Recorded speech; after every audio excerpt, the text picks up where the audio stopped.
Bismillahirrahmanirrahim. Untuk video kali ini saya akan membagikan cara memulasikan merakit personal PC menggunakan sebuah aplikasi yaitu Essential IT Cisco.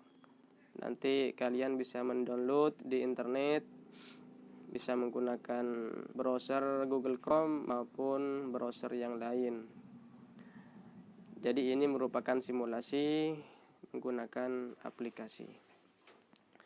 Pertama, setelah download, kita buka dulu folder hasil downloadannya, masuk ke folder IT Essential, kemudian klik index, tunggu sampai muncul aplikasi simulasinya. Nah, sudah terbuka. Sekarang kita besarkan dulu tampilannya biar lebih jelas. Oke. Kita langkah pertama, kita siapkan casing komputer yang akan kita rakit. Kemudian kita ambil satu unit power supply. Ini dipasang terlebih dahulu ke casing agar nantinya tidak mengganggu proses instalasi perangkat yang lain. Setelah itu kita pasang semua baut-bautnya. Jadi langkah pertama yang kita masukkan atau kita pasang adalah power supply yang merupakan unit penyuplai aliran listrik dalam bentuk arus searah terhadap komponen yang lain dalam komputer. Oke. Dipasang semua bautnya. Setelah selesai, langkah berikutnya kita ambil motherboardnya, kemudian kita pasang RAM-nya atau memori yang merupakan penyimpan sementara di dalam komputer. Kita harus pastikan posisi RAM-nya lurus dengan slot yang terdapat di motherboard. Kita pasang, kemudian tutup kedua kuncinya agar tidak bisa lepas kembali. Jika kita memiliki dua RAM, kita pasang juga RAM kedua di slot sebelahnya. Caranya sama, harus kita luruskan, posisikan sudah tepat, baru kita masukkan dan kita kunci. Langkah berikutnya kita menginstal atau memasang prosesor. Jadi prosesor ini salah satu komponen yang sangat berfungsi untuk mengolah semua proses aritmatika di dalam sebuah komputer. Nah, kita bisa perhatikan atau kita pastikan sebelum dipasang prosesor sudah lurus, baru kita pasang ke soket yang terdapat di motherboard. Jadi diperhatikan di situ ada sebuah ciri-ciri di salah satu pojok prosesornya, jangan sampai salah menempatkannya. Kita tutup, kemudian kita kunci. Langkah selanjutnya kita berikan pasta atau lapisi pasta di bagian atas prosesor. Ini tujuannya untuk membuat prosesor tidak cepat panas. Kemudian kita masukkan heatsinknya atau pendingin dari prosesor, membantu mendinginkan ketika suhu panas. Kemudian kita masukkan kabel power kipas heatsink prosesornya agar nanti kipasnya bisa berputar. Pastikan ini sudah terpasang dengan benar. Semua kunci dari heatsink juga harus dipastikan sudah terkunci dengan rapi dan baik.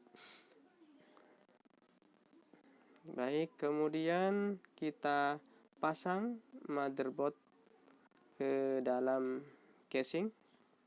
Pastikan lurus semua. Kemudian rapikan dulu sebelum kita baut. Baru kita masukkan semua baut yang terdapat di bagian-bagian motherboard. Kemudian berikutnya kita masukkan kartu tambahan atau bisa berupa LAN card untuk jaringan lokal atau jaringan internet. Kemudian Kita juga pasang video adapter atau VGA yang berfungsi untuk manajemen grafisnya. Langkah selanjutnya, komponen berikutnya kita masukkan hard disk. Ini fungsinya menyimpan data secara permanen. Kita luruskan, masukkan ke tray-nya. Kemudian kita pasang bautnya, semua baut kita pasang biar tidak lepas lagi. Kemudian langkah selanjutnya kita masukkan CD-ROM di tray CD-ROM di bagian depan casing komputer. Komponen berikutnya kita masukkan semua bautnya biar tidak lepas kembali CD-ROM-nya. Setelah CD-ROM kita masukkan namanya ini disk drive.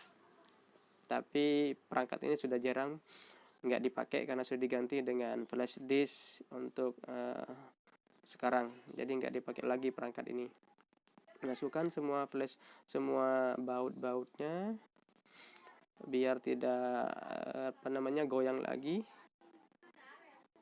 Langkah selanjutnya kita pasang kabel-kabel yang diperlukan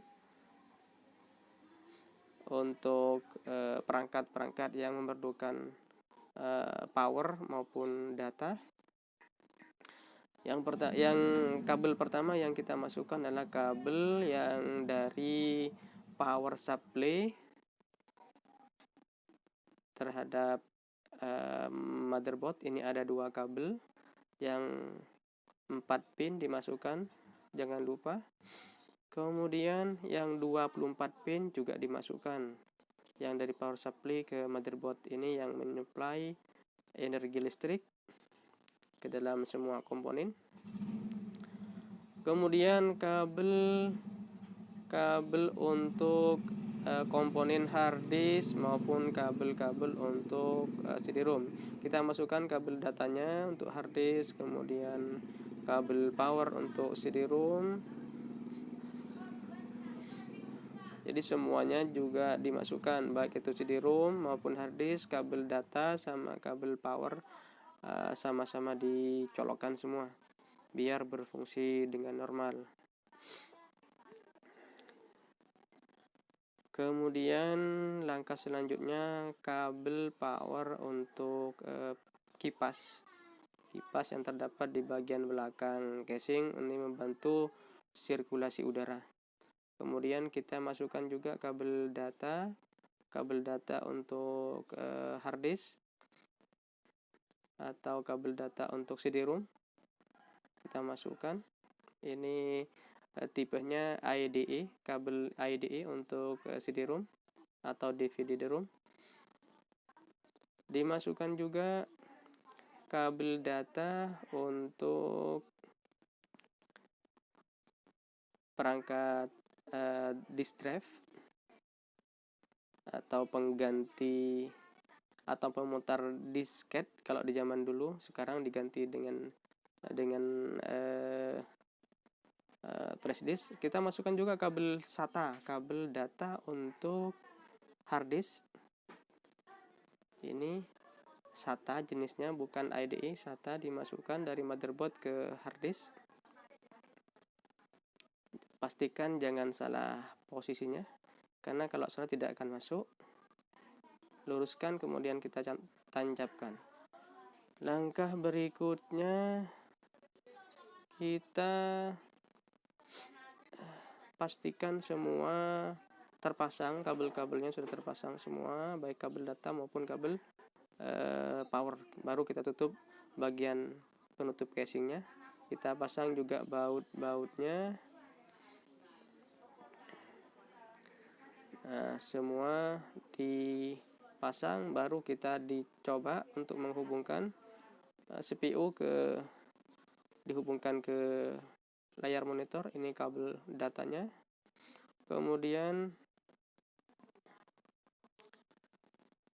kabel untuk keyboard. Ini PS2 namanya, jenis kabel PS2. Masukkan ke bagian keyboard warna ungu. Kemudian kita masukkan juga kabel dari mouse warna hijau. Ini jenisnya juga PS2 atau PS2. Kemudian kita masukkan juga kabel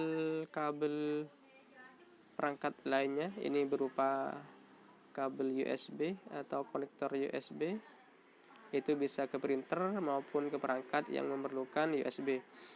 Kemudian kita pasang juga kabel jaringan atau LAN jika ada. Kita masukkan kabel LAN ke LAN card. Ini pasang juga antena eksternal dari LAN card WiFi, pemancar jaringan tanpa kabel. Kita masukkan. Berikutnya siapkan kabel power untuk menyuplai strum ke CPU. Nah, demikian perakitan PC sudah lengkap, komputer siap digunakan. Terima kasih.